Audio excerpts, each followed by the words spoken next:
you could actually save your resources to a Google Drive folder and then have your students download that Google Drive folder.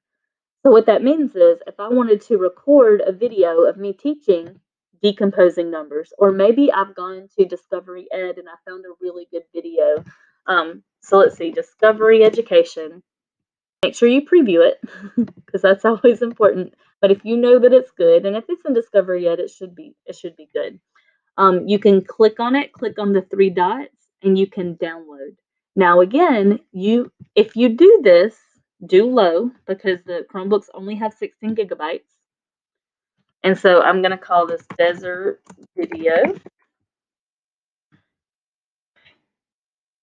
So now you can create a folder. So like I have a folder called e-learning resources for Dabney. You would want it to be very clear. And in that folder, I have social studies, science, math, and ELA. So I want this to go in the science one. I can save all of my PDFs and I can upload any videos, whether they're videos that I downloaded or videos that I created. Maybe I use Screencastify or WeVideo and I recorded a video like I'm recording for you guys now.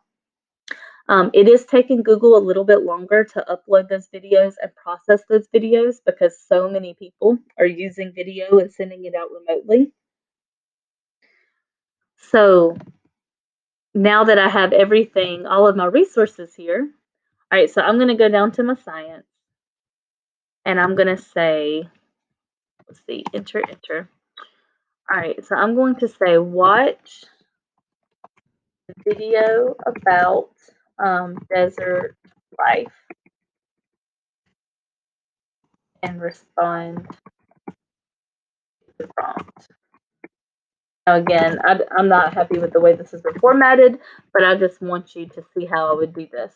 So you could say to files, e-learning for Dabney, and I called this let's see, science folder, and then I called it desert video to view offline.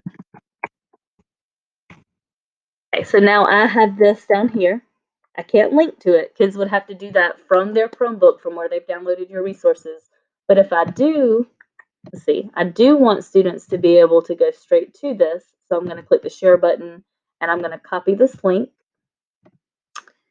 And then I'm going to say, watch the video about desert life.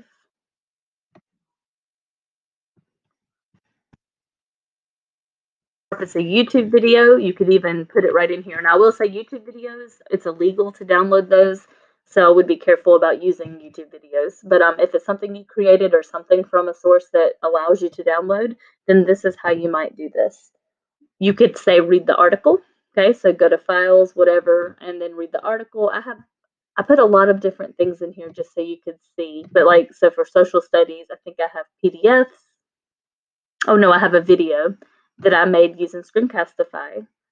For science, I have PDFs and videos. But in order to share this with your students, what you would do is go to that parent folder. So the parent folder is e-learning resources for Dabney. And please be specific, because if you teach high school, your kids are going to have 8 different teachers giving them things. So you want to make sure they know it's for ELA or for chemistry or whatever. But you would just right click on this folder and you would get that shareable link. And make sure that anyone in Anderson 2 can view. So if you give this link to your students, let's say that I'm going into Google Classroom, you would not want to put your, if you're doing what I've done, you have this one Google slide that has everything that students need. Let me come down here to one of my old classes. All right, so if I'm making a new assignment, I'm going to go to classwork, create assignment. All right, and so this might be 17-day e-learning lessons. All right, so I'm still going to want to add in from Google Drive the slideshow that I just created. Make sure that students get a copy. Make a copy for each student. So that is going to show up in their work. Now, I can also add a link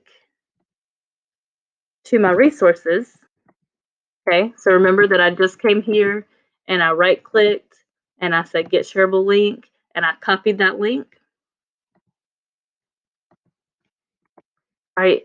So then I can say complete the lessons in the Google Slides presentation. You can access resources through the Google link as needed. So you can download and access resources through the Google link as needed. So now I have it where students can view this Google Drive folder, but it's going to assign them this. When kids follow this link and they have internet, which remember we would have kids come to school and download new content if we are going to extend, all they have to do is right click on this link right here and they can download this entire folder. And so it's going to download all of your resources, all of your videos, all of your PDFs, anything like that. So instead of taking screenshots, those of you that have older kids, instead of having to take screenshots and do all of that, you could just open up an article. So let me go back to Wonderopolis. And I'm just going to click on a random one. All right, so let's say that I like this one right here. I can come up and I can click the print button and I can save this through the print button. I can save it directly to Google Drive, or I can save it to my computer and upload it to Drive. It's whatever is easy for you. But instead of taking screenshots, I can save it to Google Drive, or I can save it as a PDF and upload it to Google Drive. And then whenever I tell students read this article, I would say read the article by clicking here. If you do not have internet, then go to your resource folder, social studies, and then the name, Who Was the Pirate Queen, or whatever, lesson 1, lesson 2, whatever you want to name it. You just have to have a really good naming scheme.